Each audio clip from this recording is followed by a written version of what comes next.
it's very clear that for passenger cars, the main road are battery electric vehicles on that path towards zero emission. But hydrogen will play a role in the general energy transformation.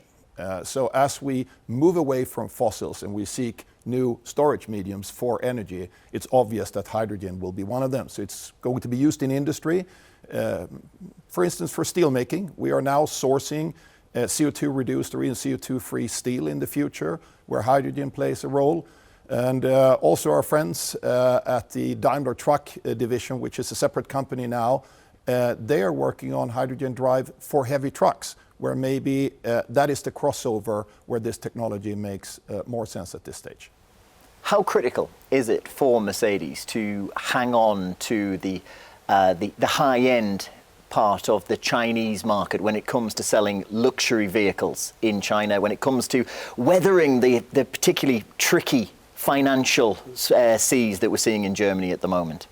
China alone is almost as big as if you put Europe and United States together. So it's not a surprise that also for our vehicles, also at the upper end, China will have a dominant position. If you look at wealth growth in China over the last couple of decades, it has been significant, and more people are coming into the group, the buying group, where maybe they're looking at the Mercedes Benz brand.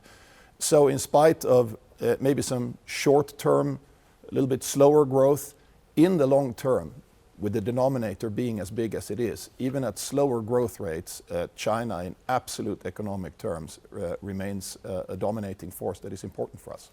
Going to stick with that theme. Plans for future investment in that Chinese market. What are you looking at for Mercedes? What are the plans for the future?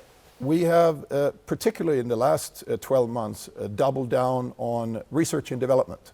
Only a couple of years ago, we opened a brand new research center in our home city of Beijing.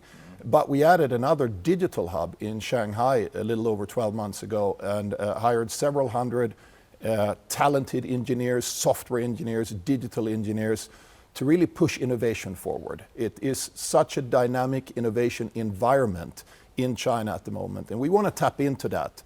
And in terms of our production investments, there we will follow the market. I think we're very well positioned together with our joint venture partner.